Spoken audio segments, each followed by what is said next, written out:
అటు కర్ణాటకలోనూ 14 స్థానాల్లో పోలింగ్ కొనసాగుతోంది. బెంగళూరులో పోలింగ్ సరళిపై మరిన్ని వివరాలు మా ప్రతినిధి ఆశ అందిస్తారు.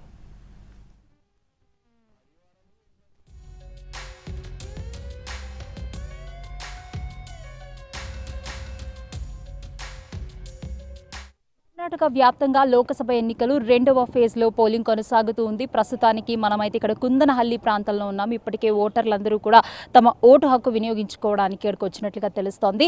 11 గంటల సమయానికి సుమారు 22.34% పోలింగ్ నమోదైనట్లుగా తెలుస్తోంది. కర్ణాటకలో బెంగళూరు లాంటి ప్రాంతాల్లో అర్బన్ ఏరియాస్లో మనం చూడొచ్చు చాలామంది ఓటర్లు ఇక్కడ టెంపరేచర్ కూడా అధికంగా పెరిగిపోవడంతో జాగ్రత్తలు వహించి ఇక్కడికి వస్తున్నట్టుగా తెలుస్తోంది. పెద్దవాళ్ళు ముఖ్యంగా లైక్ అంబ్రెల్లాస్ కానివ్వచ్చు, క్యాప్స్, స్కార్ఫ్ ఇలాంటివి వేసుకుని వస్తున్నటువంటి దృశ్యాలు కూడా మనం విజువల్స్ రూపంలో చూస్తూ ఉన్నాము. ఆల్రెడీ తెల్లవారుజాము నుంచి ఇక్కడ 9 దాటిన వెంటనే ఇక్కడ టెంపరేచర్ కూడా పెరిగిపోతుంది. సుమారు 35 డిగ్రీస్ టెంపరేచర్ ఉన్నట్టుగా తెలుస్తోంది. బెంగళూరు లాంటి ప్రాంతంలోనే వర్షాలు లేని కారణంగా ఇలాంటి పరిస్థితి ఎదురవుతుంది. వెదర్ అలా ఉండడంతో కర్ణాటకలో కొన్ని పోలింగ్ బూత్లు ఏవైతే సుమారు ఒక 4 నుంచి 5 పోలింగ్ బూత్లకు గాను ఒక్కొక్క అంబులెన్స్ని ఏర్పాటు చేసినట్టుగా తెలుస్తోంది. అలాగే మెడికల్ సిబ్బందిని కూడా ఏర్పాటు చేశారు.